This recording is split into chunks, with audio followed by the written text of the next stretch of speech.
This week I'm joined by Carolina Armenteros, who is the Director for the Centre of European Studies, and she has published 4 books on the work of Joseph de Maistre. In this episode we will be discussing the life and work of Joseph de Maistre. I'd like to say a big thank you to all my paid subscribers and patrons for making all of this possible, and if you'd like to support Hermitix podcast or become part of the community, please find links in the description below. Enjoy. Carolina Armenteros, thanks very much for joining us on Hermitix podcast. It's my pleasure. So we're going to be talking about Joseph de Maistre. Many people would pronounce it Joseph de Maistre, but Joseph de Maistre.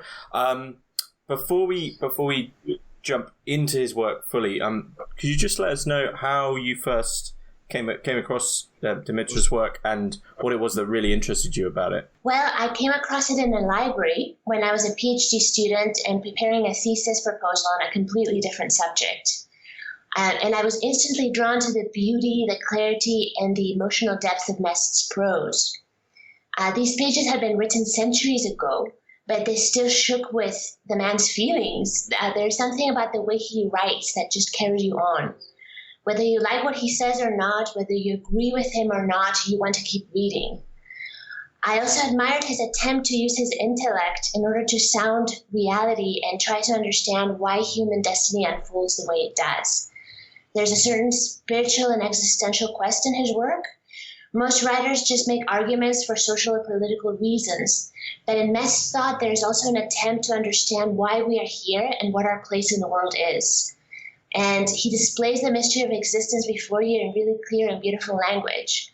And that really motivated me because I felt he was someone who had a deep and genuine interest in truth. I think that's, basically what I find most compelling about his work.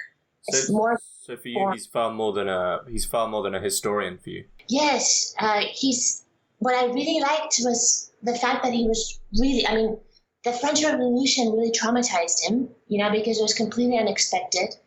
He couldn't understand it, so he did his best to try to understand why something like this would happen, not just at the social and political level, but at a deeper existential level. And he does this in a very profound and beautifully expressed way. So that's what really compelled me about his work in the first instance. Okay, I'm sure that will come back in later, but I like to put the Hermitix question out there first. So if you could place 3 thinkers, living or dead, into a room and listen in the conversation, who do you pick? As we're talking about de Maistre, we can include him and add three others. Okay. Well, I would have in Madame de Staël, Germaine de Staël, the French novelist and also political thinker, because Maistre had conversations with her at her estate in Switzerland that he described as making one die of laughter, because she was a Protestant and he was a Catholic, so their opinions on philosophy, religion, and politics were completely different. So people who listened in on those conversations apparently found them hilarious. And I think they also learned a lot from each other in the process. So I think she would like to listen in. I would also pick Sergei Uvarov. Sergei Uvarov was a young man when Maistre was in St. Petersburg in the early 1800s. That he would become the Minister of Education of Nicholas II, and he would be the most influential person in Russian education in the 19th century. And Maistre and he had a correspondence exchange for about 2 years that I think really marked both of them. And Maistre directly influenced, I think, the course of Russian education in the 19th century through Uvarov. And Uvarov also quite influenced Maistre Orientalism. So I think he would like to be there too. And the third person I would put in would be Madame de Genlis, Félicité de Genlis, who, like Maistre, she was a writer. She was actually probably the most popular writer writing in French and during the, let's say, from the pre-eve of the revolution to around 1830. She was massively productive and very popular, although she's completely forgotten today. And she was also a Catholic, like Maistre, and a royalist, so she would understand his point of view, but she came from the opposite camp. She was a supporter of the Orléans, so I think she would have an interesting perspective. And I choose 2 women, not only because they are underrepresented in the history of ideas, but because he really enjoyed their company and exchanging ideas with them. So those would be my 3 people, Madame de Staël, Sergei Uvarov, and Madame de Genlis. outside of all having a connection to Demetra, do you think there would be something that they would all talk about, some topic that they'd all begin to talk about? Well, definitely the revolution, because they all lived through it. Especially Madame de Staël, Madame de Genlis, Napoleon is something that they would all three like to talk about as well, I'm sure. Because they were all directly or indirectly, of course, very affected by Napoleon. And the place of religion in society is something that would also interest them all, as it did Maistre. So those would be three subjects that immediately spring to mind that these three people could talk about with him. Did they have a shared opinion of whether or not the revolution was good or bad, or was there differences there? There were differences. For Sergei Uvarov and Madame de Genlis, definitely the revolution was bad. For Madame de Genlis, not in the beginning. Madame de Genlis welcomes the revolution, as does Maistre, by the way, and do many other conservatives. In the beginning, they welcome it. But as it grows more and more violent, they reject it. In the case of Madame de Genlis, she has to flee France for her life, and she spends several years in exile. So it really affects her, and I mean, she loses everything she has as a result of the revolution. And she has to live by her pen afterwards, which is one reason she becomes such a famous writer. Madame de Staël, I think, would have a more positive view of the revolution, definitely, than the other two, because she becomes one of the main liberal thinkers writing in French at the beginning of the 19th century. So she definitely thinks that the revolution has brought things that are valuable and worth keeping. You know, even though it has done so at the price of massive violence, you know, she still upholds many of its principles. So that's one thing that contrasts her with Maistre, right? That's why he says, you know, our conversations would make people die of laughter because we had such opposite views on everything. But they still had respect for each other. And, you know, they were still able to conduct a friendship during the time that Maistre lived in Switzerland. So that's why I thought she would be an interesting person to have in the room. Mm-hmm. Why do you think it is then that it's sort of forgotten that Maistre he originally was okay with the revolution? That seems to be sort of overshadowed, really. Yes, it is. I mean, he doesn't really write about the revolution in positive terms. He never publishes positive things about the revolution, really. So that's probably why that's not remembered.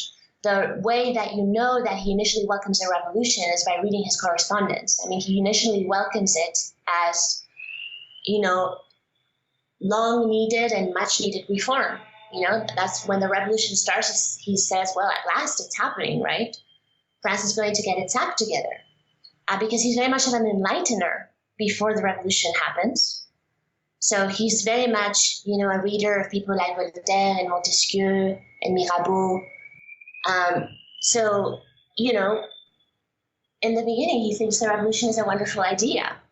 As when the revolution becomes violent, is when he sees, you know, that all of a sudden there's a class war in Chambéry where he lives. Chambéry nowadays is in France, but at the time was not in France. It was part of the kingdom of Piedmont-Sardinia, which was France's neighbor.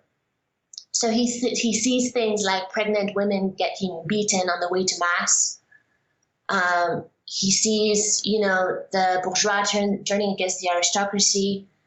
And then that's when he very slowly in his correspondence, you start seeing, you know, that he turns more and more against it. And he says, you know, this thing is just going to destroy our way of life, and it's not going to replace it with anything worthwhile.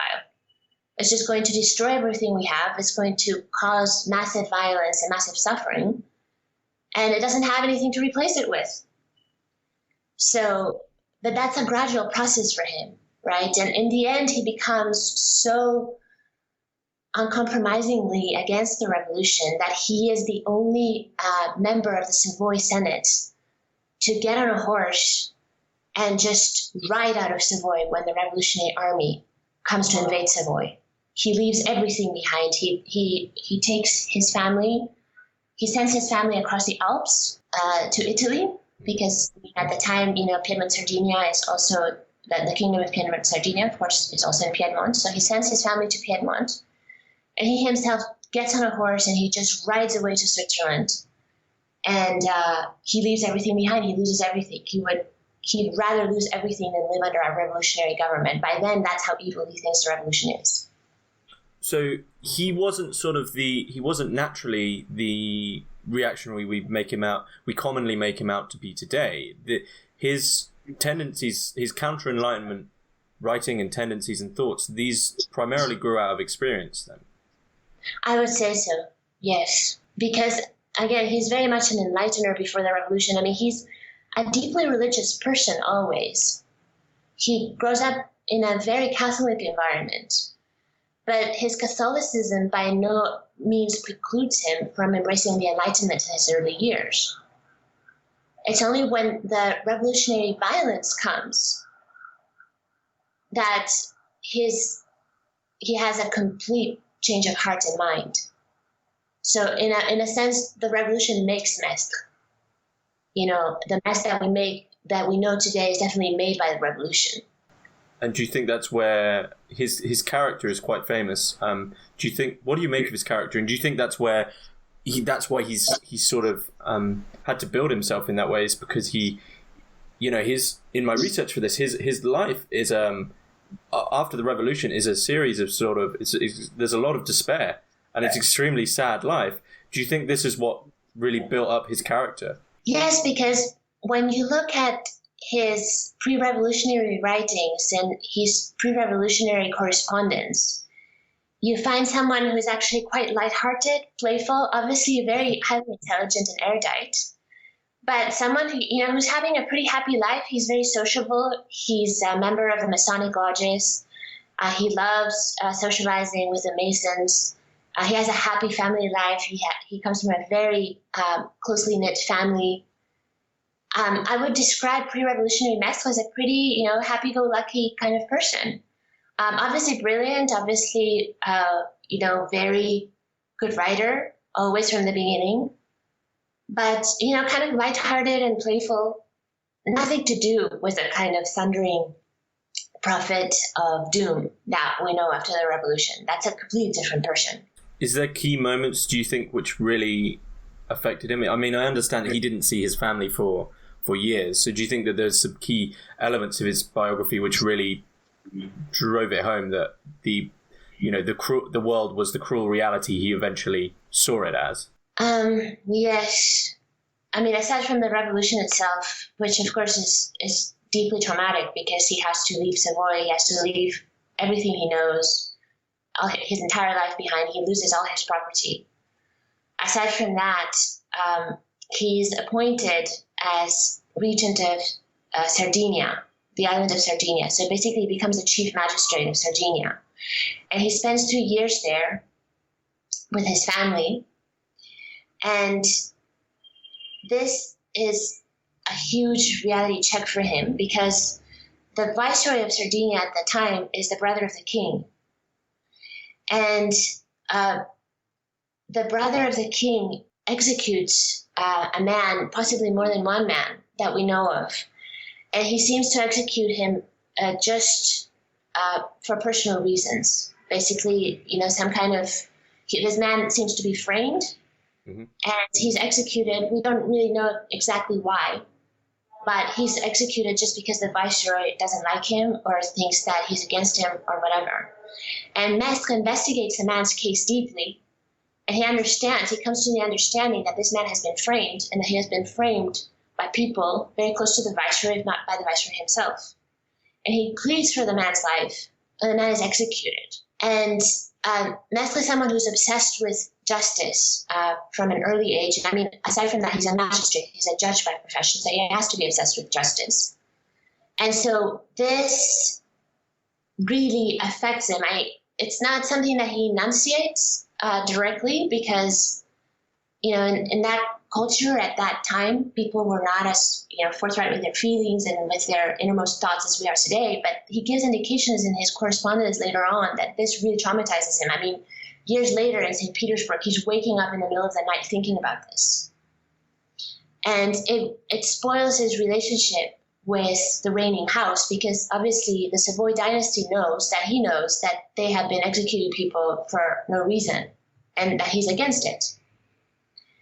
And so they make his life really miserable. They employ him as much as they can because they understand, this is a very useful, very devoted servant who will work very well, very highly intelligent, very gifted, obviously. But they take every opportunity to humiliate him and to make his life difficult. So that's why he has to be separated from his family during all the years that he spent in St. Petersburg. He lives there on the charity of the aristocracy in St. Petersburg. The only way that he can make it there is by just being invited to dinner by them, because his government doesn't even give him enough money to eat. I mean, that's the kind of penury he has to go through in the Russian capital, right? So he's alone in a foreign country and dependent on the charity of his aristocratic friends.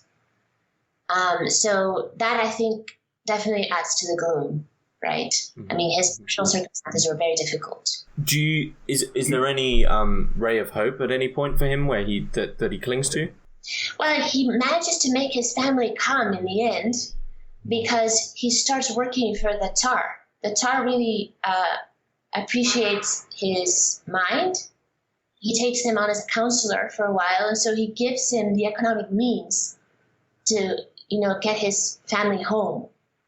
So he's, that reunion with his family is obviously a time of joy for him.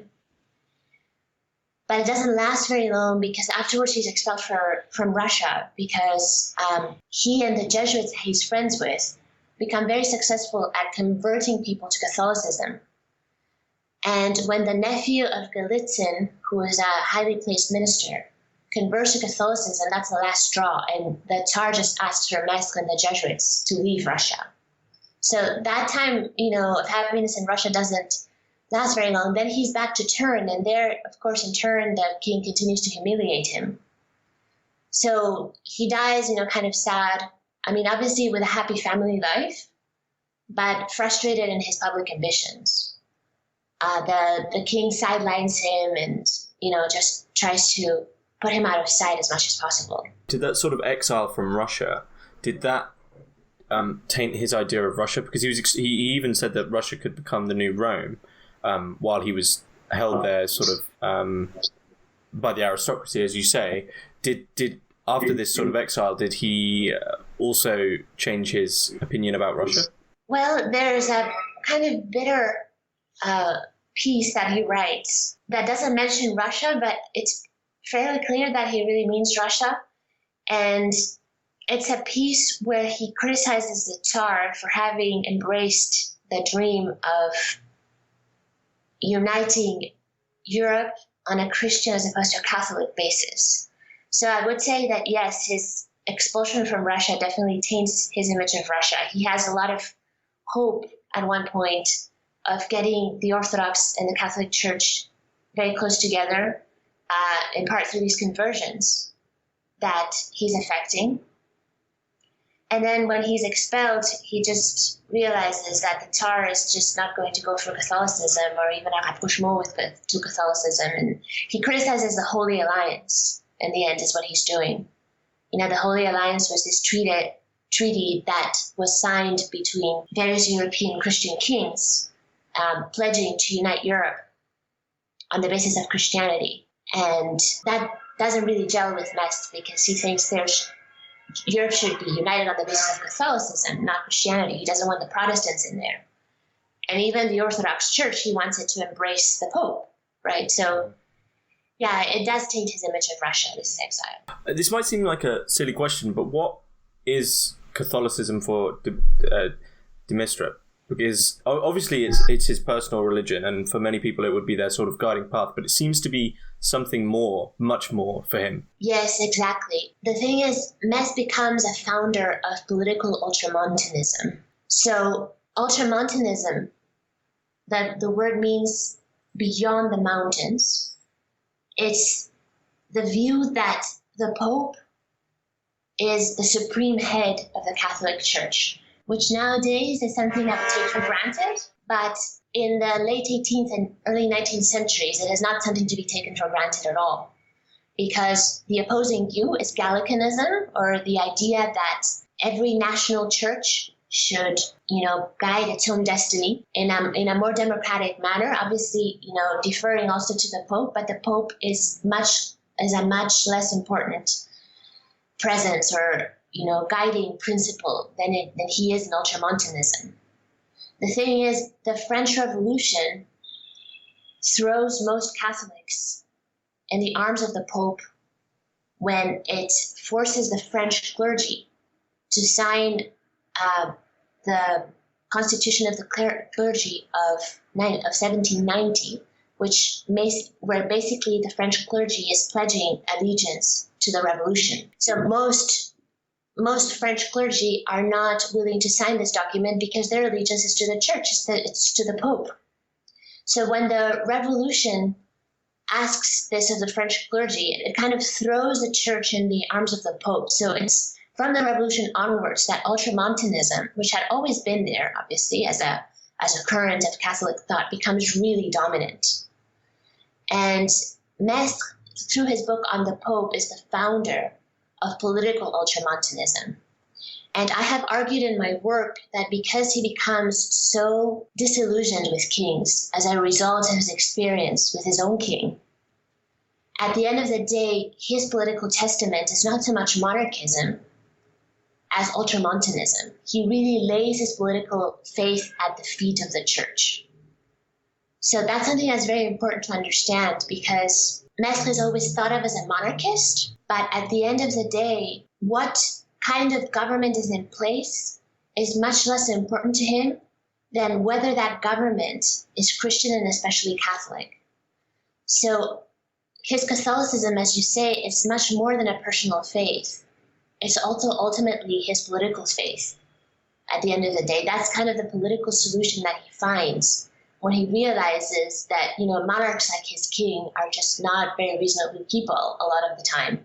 And they are not the keys to, the future of Europe. Is this why he calls certain monarchs enlightened monarchs? Because their fealty is to the Enlightenment, the process of the Enlightenment, and the revolution as opposed to something higher. And these are kings that he wants to sort of avoid.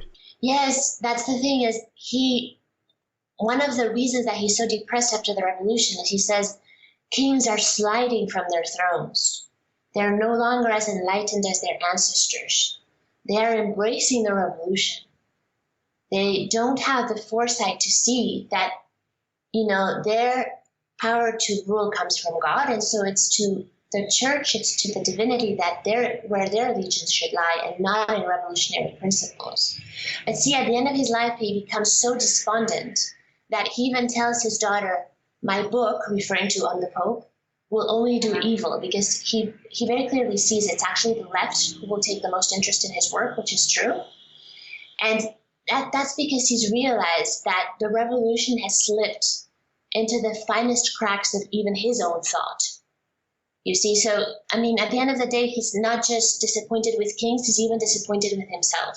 And that's also why he talks about the revolution as an epoch. He says it's not just an event, it's an epoch. It's another phase of human history, because it's taken us all over. Oh, so he saw that the whatever the force or process was behind the revolution, that manages even to sort of subsume everything else into it and use it for its own gain. Is that what he saw?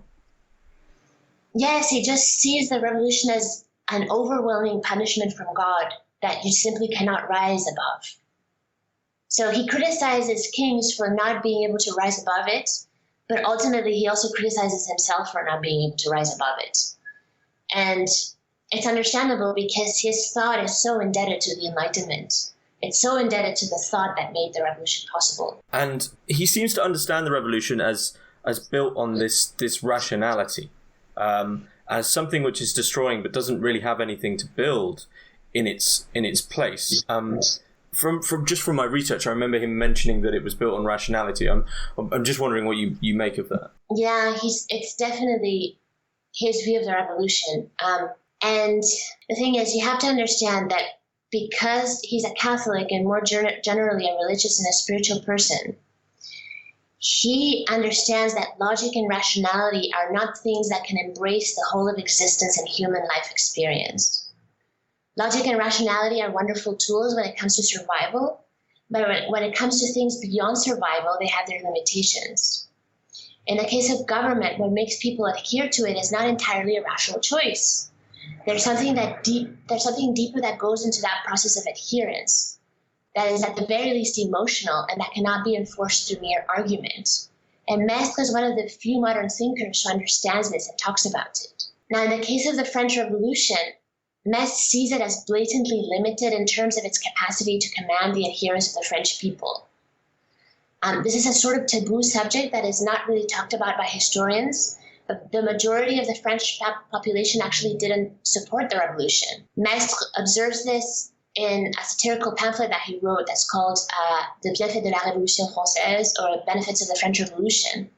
And there he points out that the National Assembly and the National Convention have passed literally tens of thousands of laws, but these laws are powerless because nobody follows them. Maistre sees the revolution working frenetically, but having no impact. And the reason for him is clear. These laws may be passed by legal institutions, but they are not written in the hearts of men.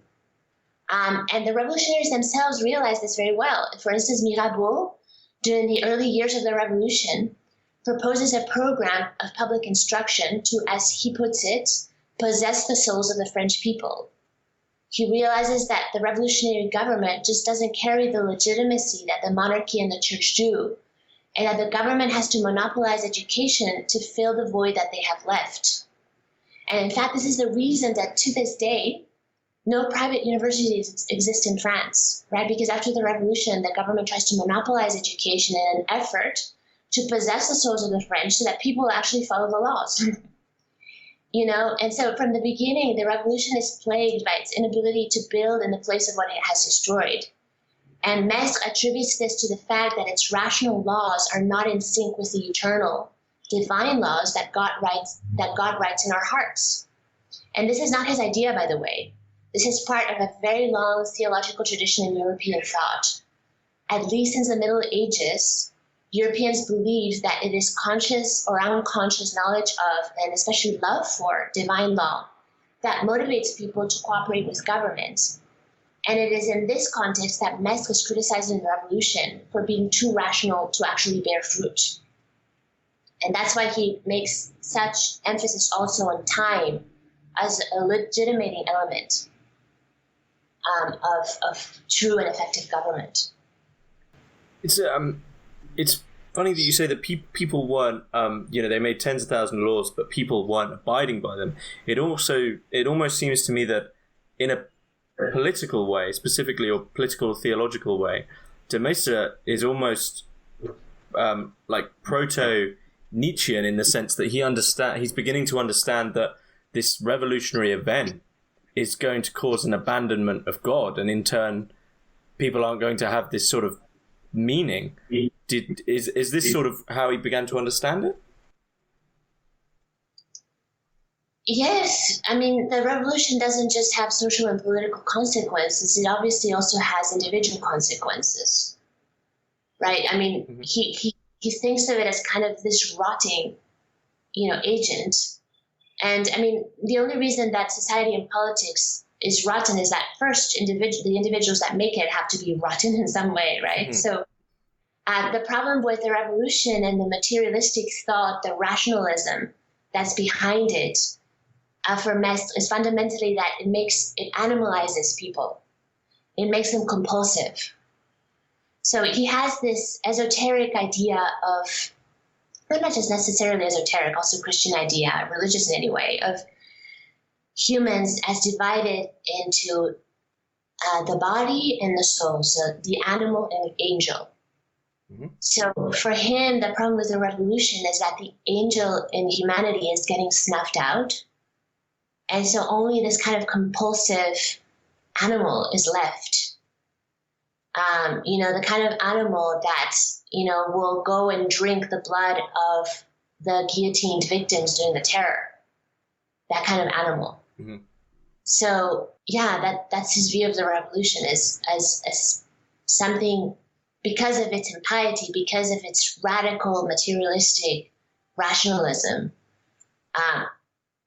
it's animalizing humanity. I think that's the basic problem for him. So in what way then did he understand that his formation or his ideas of what would make a good government, in what way did he believe that that would stop this animality, coming about, and would actually, put the subject sort of back in its place, so to speak? Well, he thinks that for a society to be well ordered, it needs a religion. Because religion not just, makes people strive for their highest form, for the angel within, so to speak. Mm-hmm. It also integrates society. It makes human bonds cohere. It makes people support the sovereign so that the sovereign can do his work well. The sovereign can also be the people. Maistre is not necessarily against republics. He thinks, that certain peoples need republics. But whatever kind of people you have, whatever kind of history you have as a nation, you need a religion to bring you together. Because religion will make you strive towards your highest expression, your full human potential. It will make you want to be the angel in you. So it's in that sense that he thinks that Catholic government and Catholic monarchy tend to be the best options for humanity. Definitely Catholicism is always the best option. Monarchy very often is always the best option, but not necessarily. And is that where this notion, which seems to be extremely overlooked in sort of the reading of de Maistre, this notion of sacrifice comes in? Do you think that in the sacrificial element of religion, that you're giving yourself over to something higher than yourself, giving up the individual, the animal, and targeting yourself towards something bigger? Do you think that's the sacrifice which de Maistre saw as important for the way to order a society? Absolutely. And it's very important to understand that sacrifice is paramount for Maistre because it is a tool to minimize violence. This is very important to grasp because for centuries, people have taken his quotes on sacrifice, the executioner, the divinity of war, out of context to say that he's a bloodmonger, whereas the opposite is the case. And you understand this if you read his thought on sacrifice in the context of his life. Since he's about 14 or 15, Maistre is at Pénitent Noir in Chambéry. Now, the Pénitent Noir were a congregation whose purpose was to accompany people who were condemned to death during their last hours. They were supposed to help the condemned prepare spiritually for the end. So you can imagine what an impression this job must have had on this sensitive religious adolescent. And later in life, as a judge who, as I said before, had to think about justice all the time, the problem of execution naturally recurs in his mind. So all his life, he's obsessed with the question of why the state has to condemn people to die. So he thinks that basically sacrifice and ritual violence more generally are needed because they heal the split inside human beings, between the body and the mind, the consciousness and the animalistic impulses. When these contrary inward tendencies, which most people are not able to reconcile in a conscious way, are constantly clashing, they usually find outward expression in the form of violence. So Maistre observes that violence is recurring in human history. He says in the first work that brings him to fame, in the Considerations on France, he observes that the number of people who die from war in Europe as a percentage of the population has remained more or less constant across the centuries. He basically enunciates, if you will, a law of the conservation of violence.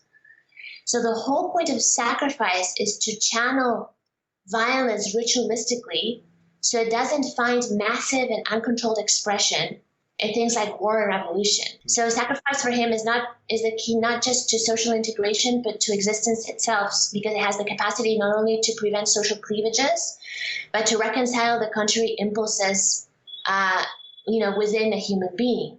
So he also posits two major moments in the history of sacrifice, the pre-Christian moment and the post-Christian moment. So in the pre-Christian moment, you sacrifice, you conduct blood sacrifices. You sacrifice things like lambs and pigeons and whatnot.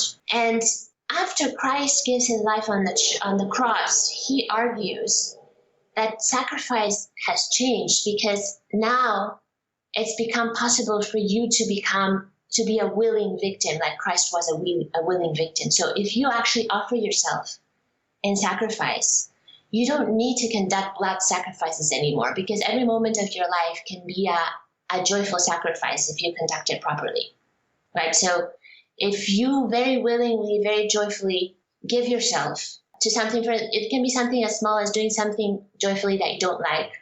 If you do the right thing, even though it brings you lots of disadvantages, that's sacrifice. That purifies you inwardly, and it also purifies society. So in that sense, sacrifice is the key to social integration, and it's also the key to a healthy polity. But those are just consequences of the fact that sacrifice is healthy for the human being, right? Because it allows him or her to contain their animalistic impulses, to not just do whatever they want all the time, but to act consciously and to act morally and to do things that they don't like joyfully, for a higher purpose. And for him, that's all that's needed to have a well-ordered society. So that's why sacrifice is important at the end of the day. There it seems like a sort of a system for what a domestic state would look like. It sort of makes complete sense in that if you have this a Catholic monarchy or even a Catholic republic, as long as it's Catholic, with the Pope as the absolute head who is obviously in communication with God, by sacrificing yourself as a subject to the monarchy, you are in turn sort of becoming metaphorically a part of the kingdom of God by sort of extension. Absolutely. Exactly. Because at the end of the day, the monarch is someone that God has placed there, right? It's whatever government is in place, whether it's a republic or a monarchy, if it has been there for some time, you know that he has God's stamp of approval. He's there by providential decree. So your devotion to that, your willing devotion to the public thing as incarnated by that, whatever it may be, can only be politically and socially productive, as well as spiritually good for you. So why do you think it is then that the Maistre is often remembered as this as you say, a bloodmonger, and someone who's sort of known for his thought of as someone who is sort of pro-violence and pro-war? Was there a sort of a key moment in the history of the Maistre where something got a bit askewed? Well, it's not that they get askewed, is that he gets quoted out of context a lot. Because, in a sense, his ability to write well works against him, because he has two very beautiful passages, from a rhetorical point of view, in the St. Petersburg dialogues, which are his main mystical work. One of the passages is on the executioner, and the other passage is on the divinity of war. And so these very beautiful passages, it's very easy to just take them out of the Soirée de Saint Pétersbourg and talk about them out of context as, the ravings of this madman who was obsessed with violence, who thought violence was good, right? So if you take these passages out of the context of his thought and without any kind of understanding of how he as a person got to that point, that it's very easy to condemn him for being a bloodmonger, especially if you don't like his political views, right? So the main problem is that those two passages get quoted out of context for centuries, all the time. Do you think that's what Isaiah Berlin did in his famous essay, Joseph de Maistre and the Origins of Fascism? Do you think that there really isn't too much weight to that argument? Well, by now, Berlin's argument about Maistre has been discredited. Has been abundantly discredited in Maistre studies. Unfortunately, outside Maistre studies, because Berlin is quite famous, it's still taken seriously. So yeah, Berlin needed someone after the war to blame for the Holocaust, and Maistre was one of those people. I think that's basically the motivation of Berlin's argument. I mean, I have obviously a huge respect for Berlin's scholarship. He's a very brilliant philosopher, but when it comes to Maistre, I don't think he took the trouble to read him, and especially to read him in the context of his life, to really understand what Maistre's intentions and meaning were at all. I don't think that effort there is there in Berlin at all. And again, Maistre, because he writes so exuberantly, he's very easy to quote out of context because he says things that, taken out of context, sound very extreme.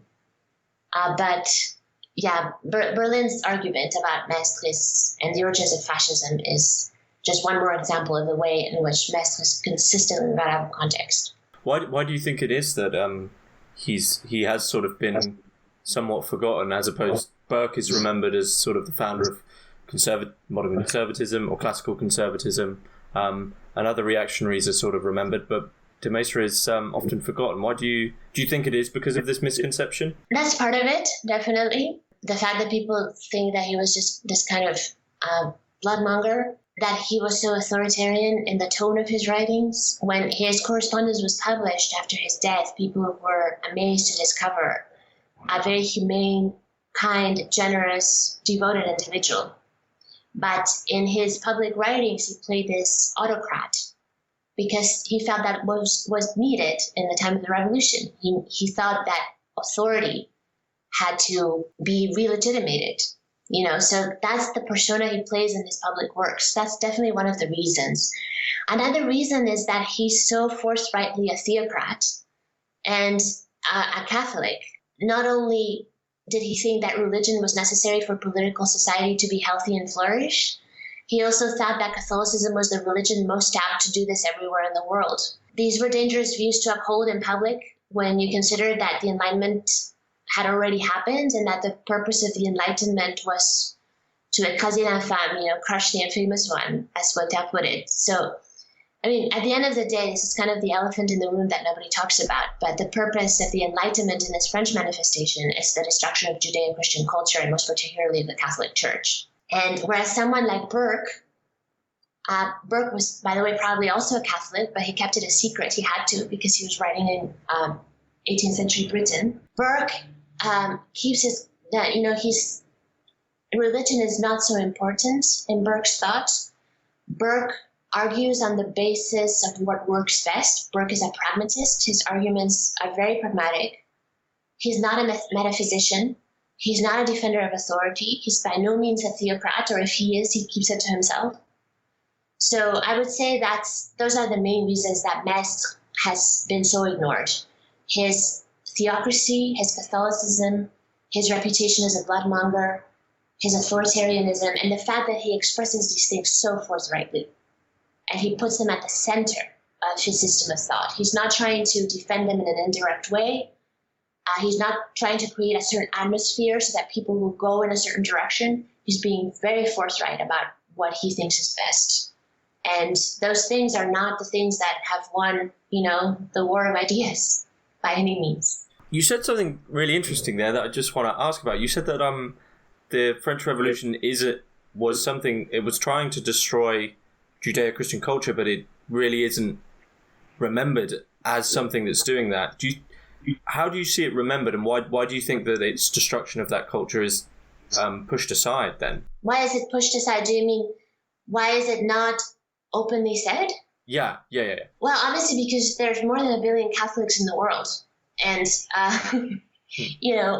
you can't openly say that you want to do away with the religion of more than 1 billion people.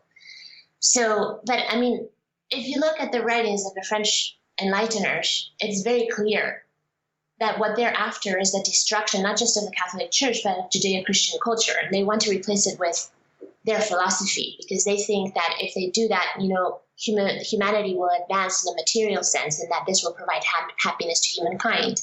And to this day, this culture persists. I mean, the most recent manifestation is probably the beheading of Jesus and Mary statues that has happened across the U.S. in recent weeks. I don't know if you've seen that. But the idea, these are the heirs of the Enlightenment that are still kind of executing these ideas. But it's not openly said because, again, there's more than a billion people who have this faith, whether they practice it or not. And actually, in this connection, Cyprien Blamiris has made a very interesting argument. He's working on a book manuscript. He recently gave an online lecture, actually, at the center that I direct in my university that talks about this. He talks about the Holocaust, actually, the ideological origins of the Holocaust being in Enlightenment philosophy. He actually takes the trouble to look at what the Nazis were actually thinking, saying, writing, their propaganda. He traces it to the Enlightenment.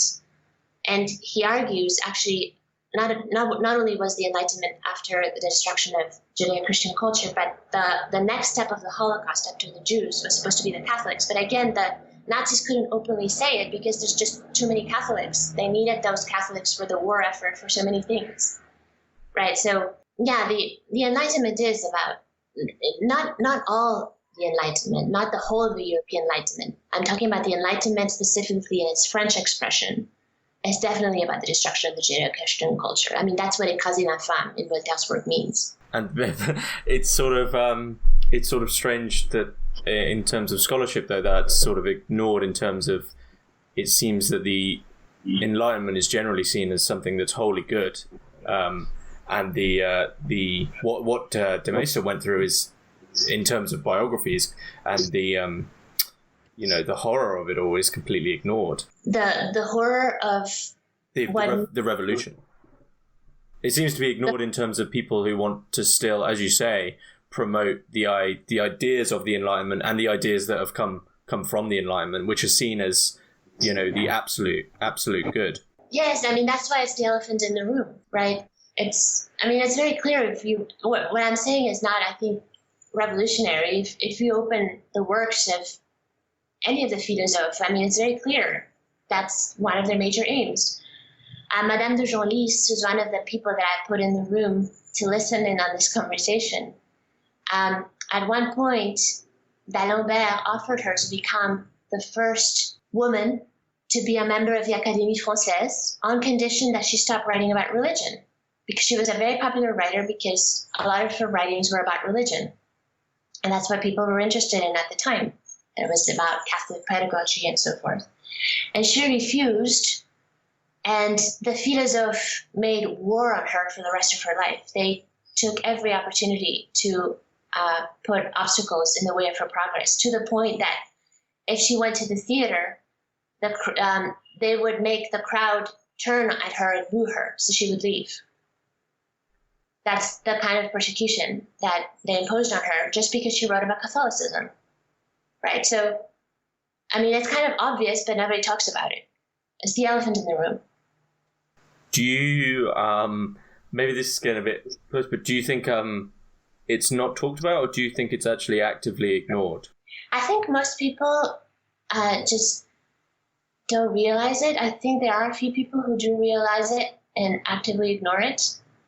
I think the militant atheists, obviously, some militant atheists actively ignore it, or people who are not within the Catholic fold, who are somehow those who are truly against Catholicism, who do realize it, actively ignore it. But I think that's a small minority. I think most people maybe unconsciously know it. If you tell them, they will recognize it instantly. Anybody who's familiar with the work of the French philosophe, if you have any familiarity with it, you can't deny what I'm saying, because it's kind of obvious. It's not, it's original from my research point of view, I suppose, because it's just not written about. But, it can't be that original if you've actually read the stuff, because it's all over the place. So this is why, then, that for de Maistre, the revolution is seen as satanic, because it just completely erodes and replaces anything spiritual and theological and pious with a sort of rational Hegelianism, and everything's so. This is sort of Satan taking the reign. It seems it is, and it isn't. Because the revolution is satanic for Maistre, it definitely does not pertain to divine time. The revolution is radically secular to the point of extreme evil in Maistre's views. At the same time, though, the revolution is happening within a temporality that is ultimately divine. And so this is for two reasons. The first is that though they don't know it, the revolutionists are only puppets bound to the chain of God's throne. So even they think that they're very important and very free, but in the end it's providence that is in control. And this is not just the case of the revolutionaries. All human beings are like that, according to Maistre. And the second reason is that though the revolution is unprecedented in terms of scale and impact, it's part of a cyclical historical pattern whereby times of divinity are followed by epochs of materiality. So Maistre takes a cue from Voltaire on this point. In the century of Louis XIV, le siècle Louis XIV, Voltaire had argued that the 17th century was a time of exquisiteness and good taste, whereas the 18th century was a more vulgar time that simply repeated what the previous century had said. So what Maistre does is he takes this argument and he gives it a religious turn, and he says that the 17th century was a time of piety and religion that opened up people to divine grace and thus further discovery and creativity, whereas the 18th century was a time of materiality that could only engage in discourse and make no discoveries of its own. So in that sense, the revolution is just the present culmination of the material phase of history. But even that material phase is happening within a divinely designed time plan, if that makes any sense. So de Maistre understood it is still part of God's plan. Yeah, the revolution for Maistre is divine punishment. Was there a point when we were going to get through this punishment for de Maistre? Oh, absolutely. In the St. Petersburg dialogues, this is something that's also not frequently understood, because he's seen as such a Catholic that nobody thinks that he can think outside of the Catholic scheme. But he thinks that after the punishment is happening so that Europe can be purified and regenerated. And the regeneration will happen when science and religion unite in the head of one man of genius, who he thinks is perhaps born already. And he predicts that there will be what he calls a third explosion of all-powerful goodness, so a kind of third revelation. So he hints at the possibility that the second revelation, which is Christianity, the first being, of course, Judaism, will be replaced by a third revelation, right? So after this horrible punishment and purification, after this epoch that the French Revolution represents, and that will put people through so much trouble and suffering, after this, once everything is purified, regeneration will be effected through, a third revelation. And yeah, he seems to hint that Christianity will be replaced. With some other form of Christianity or something else entirely? He's not specific about that. He's very evocative. He kind of he knows that he's treading on heterodox ground, right? Mm-hmm. There's three characters in the soirée. There's the Count, who is like kind of the authoritarian Catholic. The Chevalier, the knight, the young man who's learning, who has enlightened sympathies and is learning from the other two elder men. And then the third man is the Senator. The Senator is like a Russian Orthodox character. He's more mystical, he's more esoteric, he's more of a syncretist, he's more heterodox. So he puts that vision of the third revelation in the mouth of the Senator. Okay. But he doesn't go through with that. He's playing it safe. Okay. Exactly. Did he, considering he was sort of quite nomadic and, exile, and he moved around a lot, even though he really would never probably have done that if it wasn't for the revolution. Did he gain any influence on any particular individuals? Is there any sort of Maistre disciples? Absolutely. I mean, there's the disciples that he talked to, that the people who respected him because of his conversation in Russian salons. Aside from being a great writer, he was an outstanding conversationalist. I mean, decades later, people will remember how groups like the entire salon would come around him in Russia, in St. Petersburg, to just listen to him talk. So in Russia, he influenced people. I think he definitely the Tsar came under his influence and took him on as a minister to advise him on educational matters for a while. The Sturdza siblings, who were these Greek Orthodox siblings who had been exiled from Greece, also took him on as a sort of teacher of spiritual things, of religious things. In terms of his actual work, he has a very eclectic descent, because you have to remember, this is not someone who's a professional philosopher or somebody who thinks for a living and writes for a living. He's a diplomat by profession. He's a magistrate by profession who just writes when time permits him. He basically writes because he's lonely in Russia. His family's not with him. So in that kind of situation, it's difficult to form a school. But of course, people do read him and incorporate his work into their own thought. One of the earliest and main ones is Félicité de Lamennais.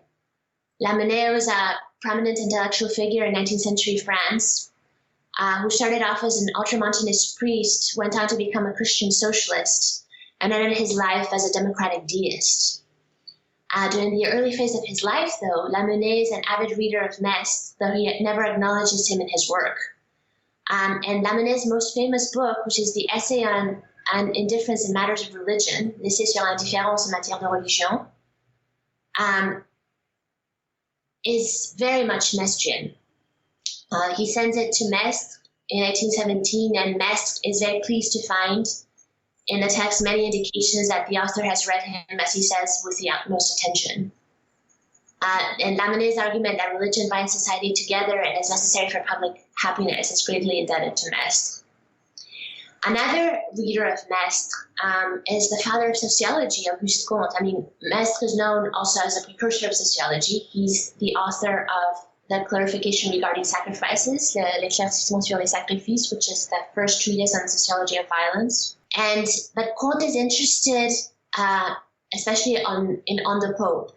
He thinks that this work is a corrective to Enlightenment philosophy, and he's so impressed with it that he includes it in the Positivist Library. Now, the Positivist Library was a very exclusive collection of only 100 works from the entire human production, from since ancient times to our day, only 100 works to be in there. And On the Pope was one of them. And he also gives Maistre, along with his fellow religious conservative Bonald, a day on the Positivist calendar. So these are the origins of Maistre as Maistre's influence as a founder of sociology. You can still see his thought, echoing in the work of, for instance, Émile Durkheim. And of course, the irony with Comte is that he wasn't exactly a disciple or a continuator of the Maistrian worldview, insofar as his work was aimed at replacing Judeo-Christianity with a new positivist religion. And I mean, Maistre knew that it would be so difficult for people to just adopt his point of view.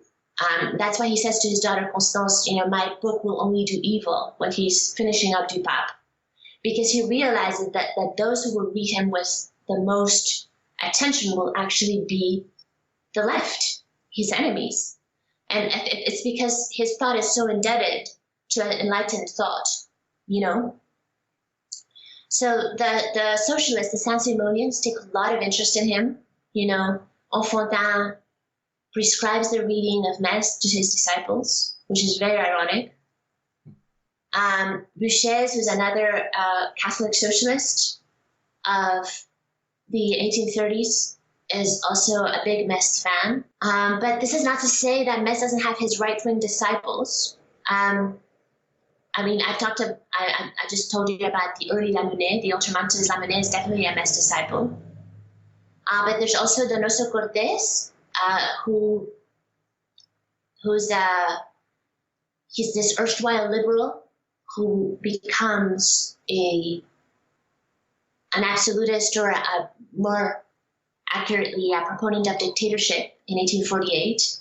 Donoso Cortés, in his reactionary phase, is very much influenced by de Maistre, and he in turn influences a great deal Carl Schmitt, or at least Carl Schmitt has a lot of admiration for Donoso Cortés. So that's the one link between Maistre and fascism, but I would say it's a very tenuous link. If you like, we can go into that.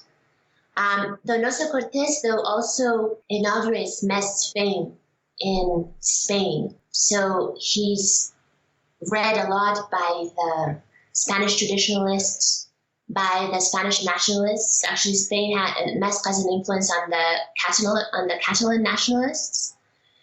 And he ultimately influences also the counter-revolutionaries who will become part of the Spanish Falange. The Falange is the fascistizing party that supports the dictatorship of Primo de Rivera in the 1920s. But I mean, Maistre is not huge in Spain. You know, he's quoted by Spanish right-wing thinkers. There's a thesis by Antonio Fornés Murciano on this. But he's not huge in Spain. But he does have his right-wing posterity in Spain. That's what I'm trying to say. And of course, Maistre, aside from being a founder of the sociology, is also a founder of, he's the founder, really, of political ultramontanism. So his thought within Catholic theology has a lot to do with why the Pope is declared infallible in 1870. So Maistre has a lot of influence within the Catholic Church. And I would say he's the main factor in the triumph of ultramontanism as a Catholic current after the Revolution. And I mean, he's also, he influences also the esotericist milieus because he's a Freemason at heart. He has to give up Freemasonry, unfortunately, due to the revolution. That's one of the main sacrifices that he has to make because of the revolution, because Freemasons are suspected by the King of Piedmont, Sardinia, of having fostered the revolution. So he has to give up that. But all his life, he continues to be very interested in esotericism. René Guénon, you know, the famous French esotericist, finds Maistre's view of Freemasonry as an instrument of world unity not only inspiring, but actually feasible. And then in 1923, Émile Vermenhem, the French journalist of religion, publishes a book on Maistre esotericist mysticism that is still a reference on the subject. So he has a real reach then. Yes, it's a very eclectic reach, right? I mean, all kinds of people read him. All kinds of people. And the irony is that those who take the least interest in him are actually the right.